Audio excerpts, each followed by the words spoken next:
Everyone, स्वागत है आप सभी का। आज हम देखने वाले हैं टाइप्स ऑफ एविडेंस। तो कितने टाइप्स के एविडेंस होते हैं ये अक्सर सेमेस्टर एग्जाम हमारे एलएलबी बीएलएलबी या हमारे जो और भी अदर लॉ के एग्जाम है कॉम्पिटिटिव, उनमें भी ये क्वेश्चन आते हैं। तो उनमें लिखने के लिए जो मेंस के लिए रहता है उसमें ये काम ये काफ़ी ज़्यादा हेल्पफुल रहेगा। तो देखिए, ओरल एविडेंस क्या कहलाता है, जिसको मौखिक साक्ष्य बोलते हैं। तो कोर्ट में आकर के आप स्वयं बोलते हैं। ओरल मतलब बोलना, तो वही एविडेंस क्या कहलाता है, ओरल एविडेंस कहलाता है। डायरेक्ट एविडेंस क्या कहलाता है, डायरेक्ट एविडेंस मतलब डायरेक्ट विटनेस ने ही फील किया है, सुना है, महसूस किया है और उसको देखा है उसने, तो वो डायरेक्ट एविडेंस कहलाता है। फिर हेयर से एविडेंस वो कहलाता है जो सुनी सुनाई बातें, मतलब वो आपने स्वयं देखा नहीं है, स्वयं सुना नहीं है, स्वयं फील नहीं किया है, लेकिन आप गवाही देने आ गए हो। Documentary evidence very very most important है, इसको हम अलग से भी डील करेंगे कि जब किसी तथ्य को डॉक्यूमेंट से साबित किया जाए, कोर्ट में लाया जाए, तो वो क्या कहलाता है, डॉक्यूमेंट्री कहलाता है। प्राइमरी और सेकेंडरी दो टाइप्स के होते हैं। प्राइमरी का मतलब है कि वो ओरिजिनल फॉर्म में आप उसको लाए हैं, और सेकेंडरी का मतलब है उसकी फोटोकॉपी लाई गई है। फिलहाल के लिए आप इतना ही समझिए, फिर हम इसको अलग से डील करेंगे।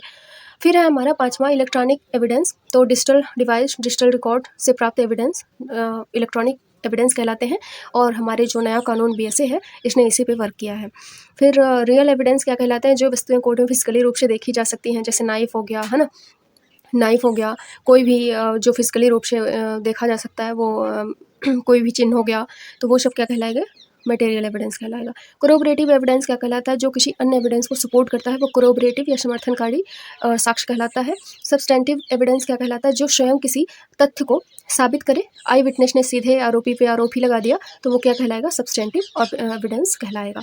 फिर है हमारा मोस्ट इंपॉर्टेंट सर्कमस्टेंशियल एविडेंस, परिस्थिति जन्य साक्ष्य जिसको बोलते हैं, वह एविडेंस जिसमें किसी अपराध को सीधे होते हुए नहीं देखा होता है, लेकिन परिस्थितियाँ आरोपी की ओर इशारा करती हैं। मतलब ऐसी परिस्थिति बन जाए, मान लीजिए क्या, एग्जाम्पल से समझिए कि ए और बी अंदर गए और बाहर से केवल बी निकला और ए की हत्या हो चुकी थी। तो ये परिस्थिति क्या दर्शा रही है, बी निकला मतलब ए और बी ही अंदर गए थे, मतलब बी ने ही उसकी हत्या करी होगी। क्या ये कैसे हम जाने, क्योंकि परिस्थितियों ने हमें ये हमारे माइंड में ये सब लाया, वो परिस्थितियाँ ही ऐसी थी। तो इसके लैंडमार्क में मैंने जजमेंट भी दे दिए हैं। वैसे मैं आगे भी जजमेंट आप लोगों को दूंगी, लेकिन इसके जजमेंट यहीं लिख दी हूँ।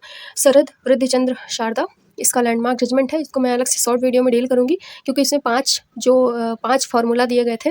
ये 5 चीज़ें फुलफिल करने पर जो है सर्कमस्टेंशियल एविडेंस बनता है। तो इसमें पंचशील सर्कमस्टेंशियल एविडेंस के 5 नियम इसमें दिए गए थे, याद रखिएगा। फिर है state of UP versus Satish, 2005 का है। इसमें लास्ट सीन थ्योरी दी गई थी कि अंतिम बार किसके साथ देखा गया था, तो वही व्यक्ति क्या होता है, वही व्यक्ति आरोपी माना जाएगा। इसको भी शॉर्ट वीडियो में डील कर दूंगी।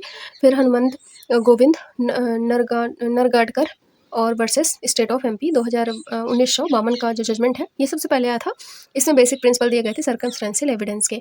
सो आई होप ये क्लास आप लोगों के लिए हेल्पफुल हुई होगी। तो thank you so much everyone, और नेक्स्ट क्लास नेक्स्ट वीडियो में कवर होगी। Thank you so much.